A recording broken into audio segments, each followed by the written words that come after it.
राधे राधे जी। आज बड़ा ही पवित्र पावन दिन है।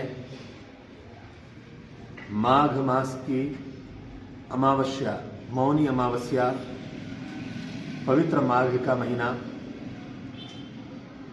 आज मौनी अमावस्या के दिन अपने पितरों के निमित्त, अपनी खुद की मेहनत की कमाई में से भी पितरों के निमित्त दान धर्म किया जाता है। जैसे दूध है, चीनी है, चावल है, सफ़ेद कलर की चीज़ों को संकल्प करके पितरों के निमित्त अर्पण किया जाता है। आप प्रेमानंदी महाराज की वीडियो में अभी श्रवण करें। इस वीडियो को पूरा अवश्य देखें कि अगर हमारे घर में किसी भी प्रकार की गलत कमाई का आगमन हो जाता है, जाने अनजाने में भी अथवा जानबूझकर भी, उसकी निवृत्ति के लिए उस धन का सदुपयोग कैसे करना चाहिए, महाराज जी के उस वीडियो में आप अच्छी तरह समझ पाएंगे। और ऐसे ही जाने अनजाने आए हुए अपवित्र धन से हमारे घर में पितृदोष की उत्पत्ति होती है, जिससे संतान में अच्छा संयोग नहीं होता। उस सब को दूर करने के लिए आज के दिन भगवान नारायण के चरणों में अपने पूर्वजों के लिए प्रार्थना करते हुए सफ़ेद कलर की चीज़ों का दान करना चाहिए। आप सब भी अवश्य करें। धन्यवाद।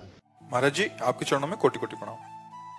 महाराज जी, हमारे पिता 2009 में पधार गए थे। महाराज जी, पिता किसी एक डिपार्टमेंट का नाम लिखा है। अधर्म की कमाई, रिश्वत आदि से हमारा पालन पोषण हुआ। मकान जिसमें हम रहते हैं उससे भी उसी पैसे से बनाया। उनकी इस गलती का परिणाम ये हुआ कि पूरे परिवार को भोगना पड़ा।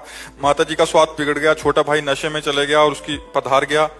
और कहते हैं उस मकान में रहना चाहिए क्या, उसकी गलती का परिणाम हमें भी भोगना पड़ेगा। हमारी बुद्धि गलत मार्ग पर ना चली जाए, महाराज जी हमें भयभीत हो। हाँ, अब नाम जप कीजिए और खूब नाम कीर्तन कीजिए। जड़ वस्तु है मकान, उसको हम पवित्र कर सकते हैं। पिता ने गलत किया तो जो कुछ परिणाम उनको भोगने को मिला, परिवार को मिला।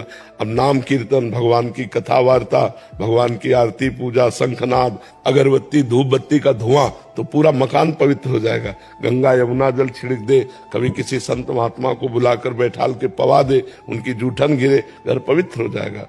और आगे आपके द्वारा गलती नहीं होनी चाहिए। महाराज जी, आपके सत्संग और आपके मार्गदर्शन के द्वारा यही समझ में आया है कि अब जो हो गया उसको तो बदला नहीं जा सकता। हाँ। लेकिन हम अब अपने भोग के लिए ना उस पैसे को इस्तेमाल करें, ज्यादा से ज्यादा सेवा में उस पैसे को दें। हाँ। ज्यादा से ज्यादा दूसरों की मदद, चाहे वो पशु, जैसा आप बोलते हैं कि पशुओं की सेवा करिए, आप बीमारों को। बहुत सी ऐसी गौएं हैं, बछड़े हैं, सांड हैं जो भूखे प्यासे टहल रहे हैं, या बहुत सी ऐसी गौशालाएं हैं जिनको सुविधा नहीं पहुंच पाती है। अगर इस तरह का धन है तो ऐसे दे देना चाहिए, जिससे गौ सेवा हो।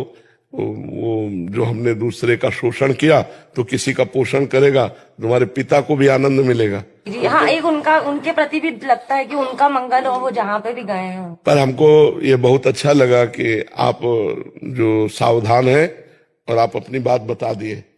ये हम समाज को बताना चाहते हैं कि यदि आप अधर्म से पैसा कमाओगे, घूस से कमाओगे, बेईमानी से कमाओगे, तो तुम्हें तो भोगना ही पड़ेगा, तुम्हारे परिवार को भोगना पड़ेगा। हाँ बिल्कुल, इसलिए भले 100 रुपया कमाओ, मूंग की दाल और रोटी खाओ, साइकिल से चलो, लेकिन तुम्हारा परिवार बहुत बढ़िया रहेगा, तुम्हारा जीवन तो अच्छा रहेगा, तुम्हारा परिवार भी बहुत सुसज्जित हो जाएगा। और अधर्म से कमाओगे तो देखो, बुरे कर्मों के द्वारा कमाया हुआ धन कभी सुख नहीं दे सकता, वो जलाएगा, पूरे जीवन जलाएगा तुम्हें। ये बाहरी जो बेईमानी का पैसा है, निर्दोष को आप दंड दे दिए और दोषी को बख्श दिए तो पैसा आके आपके आग नहीं लगाएगा। ये बहुत अधर्म जो है कभी बख्शता नहीं। इसलिए हमारी प्रार्थना है कि नमक रोटी भले खाओ, लेकिन धर्म पूर्वक कमाई का, अधर्म की रबड़ी मत खाओ, नहीं तो जीवन बर्बाद अपना भी करोगे, अपने बच्चों का, अपने परिवार का भी करोगे।